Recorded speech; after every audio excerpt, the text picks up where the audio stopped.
Morning, Tim Distortion here. I want to talk to you about something that I saw in the Standard. There's a picture of a 58-year-old man who's a model. He's in good shape. He's topless with braces and trousers on.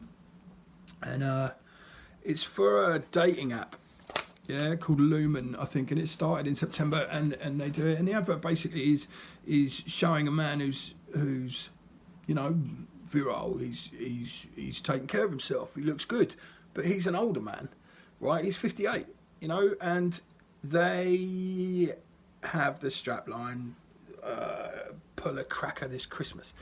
Okay, so TfL have banned this, saying that it's basically objectifying him, right? So it's objectifying the model.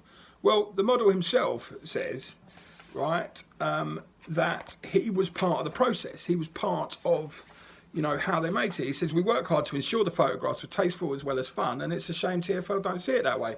Right, so you can only objectify somebody if they've got a problem with it. If you're going to take out humour from advertising, then the world's going to become a very stuffy place. And this is another form of censorship. So on one hand, they're saying, you've got a risque thing, you're objectifying men, you're objectifying this, you're doing that. But actually what they're doing is supporting, male self-image. They're supporting older men as well, as not being out of the dating game. Older people too want to date. And I'm surprised by that reaction, because this is censorship at its highest level, if you like. Now, in 2015, there was a bikini woman, like a picture of a bikinied woman, and the strapline was, "Are you beach body ready?" So they banned that as well because it was body shaming other people. Well, no, it wasn't body shaming anybody. What it was saying is that, are you ready for the beach? Are you doing that? It was about weight loss, right? So if you look at that, right, I'm a fat person, right, and I'm allowed to say that because I am, right? If you look at the situation where you have people who are overweight, they want to be beach ready, they want to do that. But also, seeing that, it doesn't offend me. I just think, that'd be nice, wouldn't it? But where does it get to the point where you have the choice of whether you look at these adverts removed from you? You no longer are able to sell a product by using humour. Now, also in June, the Committee of Advertising Practice is going to ban anything that reinforces gender stereotypes, i.e. men struggling with household jobs and women driving badly. So from then on, from June, they have decided that people in England can no longer see adverts that are based on, funny situations, stereotypes. The reason people have stereotypes and they see stereotypes is because, it's become an ongoing joke. Yeah, obviously stereotyping bad issues, is not a good thing. Celebrating people's woes is not a good thing. But they've done it so it doesn't cause offence. More and more I hear this word, I'm offended, offence. Okay, and everyone's on this bandwagon, everyone's talking about this, and I'll tell you what I think. If you have a society where legislation is based on offending somebody, then you're going to have to bend over backwards to make sure that everything is all inclusive and safe, and therefore nothing will be able to be used in pictures, in media, on television, anywhere else. And this whole situation is becoming untenable. You have a situation where a male model has his shirt off, right? But it's done tastefully, and they're talking about pulling a Christmas cracker. But what's wrong with that? Who's offended by that? If you had a man with his cock out, go and look at the size of that, have it, right? That's a problem, But he haven't. You've got a situation where somebody is saying that the public cannot see this because they deem it unfit, and it may offend somebody. Who's it going to offend? That old man looks good, and I think to myself, if I looked half as good as that at 58, I'd be having it. It'd be a beautiful thing. So that in itself is a ridiculous argument. You can't take something down because you're going to offend somebody. What happens What happens when we get to a stalemate? What happens when everyone is offended by everything and no one can say anything, no one can do anything? You're at a stalemate. You can't even converse out of this situation because you're not allowed to say anything because someone might get offended. Do you know what? I think that human beings need to have the conflict of offence and then the dialogue afterwards to talk about it. If you don't have dialogue, and you don't converse about important issues, then what they do is they build up and build up and build up. And these weak-minded people will grab onto it and they will use it as a flag. Okay, you have someone who's a little bit, what's the word? You have someone who is completely unable to look at themselves objectively and they see themselves as a victim. Okay, you have that, and then this person will then say, oh, well, I can't really do this stuff, oh, so you help me. So by using the guilt of other people, by saying, oh, I can't do this, can you help me? They get help, and then they get everything done for them. What needs to be said to them is, can you stand on your own 2 feet and do something? I will help you, I will support you, but I will not do it for you.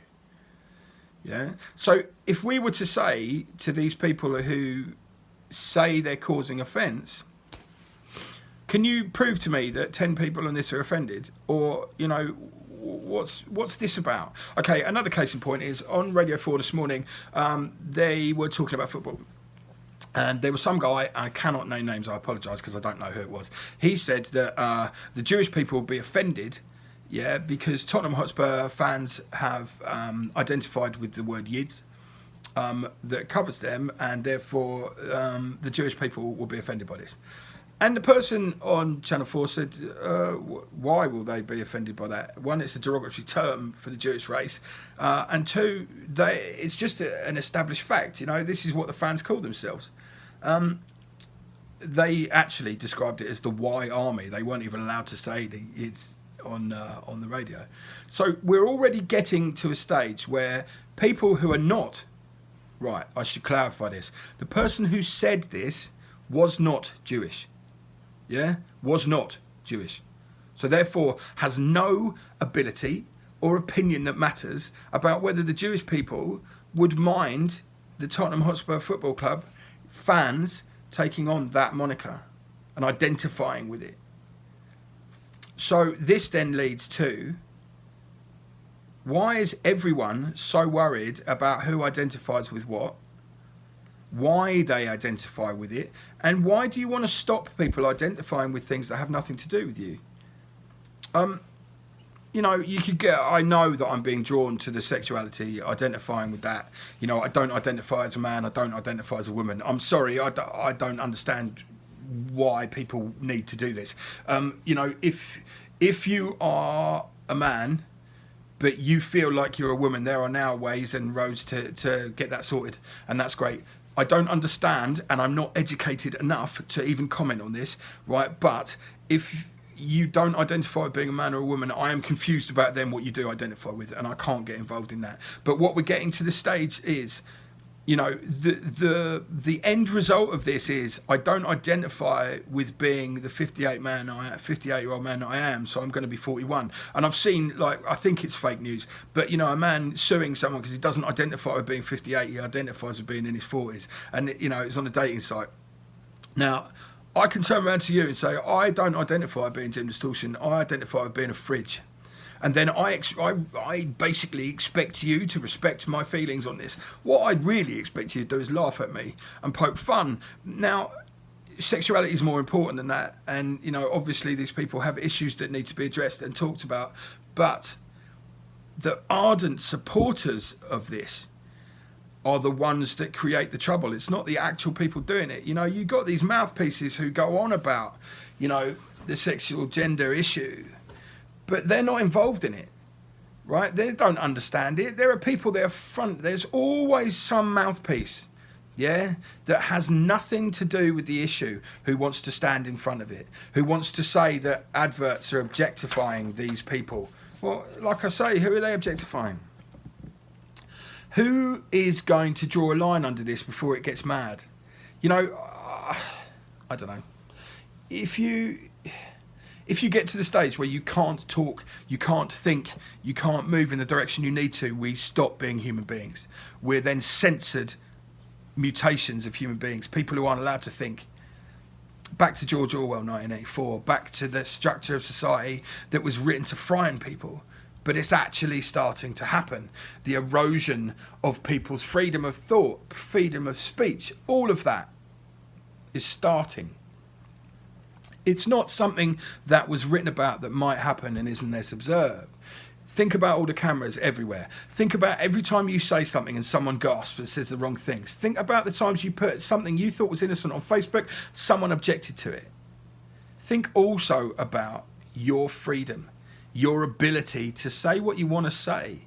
Now, I'm not saying that you should, air any racist thoughts, any bigotry thoughts, any thoughts that are offensive to others, but it's really hard to know where the offensive line is. It's really hard to know where you can say what you feel without someone being offended or somebody having an issue with it. And 9 times out of 10, the issue they have is not an issue they need to address, especially on social media. Keyboard warriors again. So look, all I'm saying to you is, have a look around you and see what's going on, yeah? When the London Underground bosses are allowed to dictate what you can and can't see, then you've got an issue. These people have nothing to do with anything apart from the adverts on the tube. Who suggested to them that it was, sensitive material? It's not. It's completely normal. And 10 years ago, no one would have given a damn about it. Now, everyone's touchy-feely, and where does it stop? That's my point.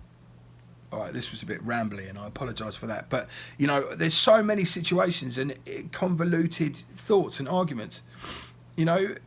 It worries me. The future worries me, is what I'm saying. It worries me that we're going to have our freedom taken from us bit by bit and piece by piece. And incidentally, we already are. The media spoon-feeding us what the government want us to know about. Sleight of hand, showing us one thing, telling us another, the truth being something else. Just be a little bit more informed about it if you want to be. Other than that, if you're quite happy to live in a blinkered society where you're told where to think, carry on. Right, Jim Distortion doing a daily short. Subscribe, press the subscribe button. Yes, because you are doing, people are. Also, leave some comments. Tell me what you think. If you disagree with anything that I've said today, please argue with me. I want to be a conduit for conversation. Have a good day.